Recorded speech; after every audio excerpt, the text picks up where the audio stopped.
సౌకర్యం కలిగించినటువంటి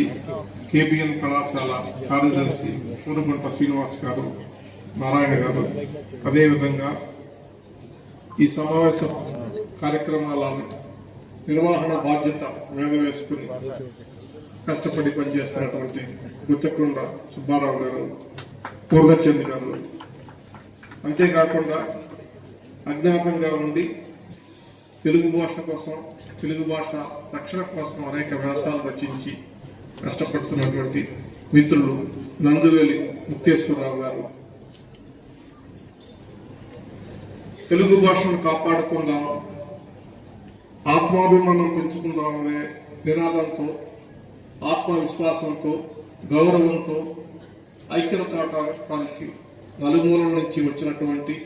తెలుగు భాషాభిమానులకు, కవులకు, రచయితలకు, పండితులకు,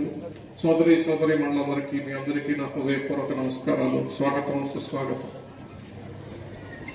తెలుగు జాతి సంస్కృతి చరిత్ర కీర్తి పతాకం విశ్వ వినియోగంలో ఎగరవేస్తూ నిస్వార్థంగా భాష పట్ల అంకిత భావంతో ఎవరి నుంచి, ప్రత్యేకించి ప్రభుత్వాల నుంచి సహాయం లేకుండా ఈ సభలను నిర్వహిస్తున్నటువంటి ప్రపంచ తెలుగు రచయితల సంఘం, కృష్ణా జిల్లా రచయితల సంఘం మండలి బుద్ధప్రసాద్ గారికి ఒక తెలుగు బిడ్డగా నా హృదయపూర్వక కృతజ్ఞతలు తెలియజేసుకుంటున్నాను. ఈ మహోద్యమానికి మద్దతు ఇస్తున్నటువంటి తెలుగు ప్రజలకి నా వందనం, అభివందనం. తెలుగు సాహిత్యం గురించి, తెలుగు భాష గురించి అనర్గళంగా గంటల తరబడి ప్రసంగించగలిగినటువంటి అనేక మంది మహానుభావులు ఈ సమావేశంలో కనిపిస్తున్నారు. అయినా కూడా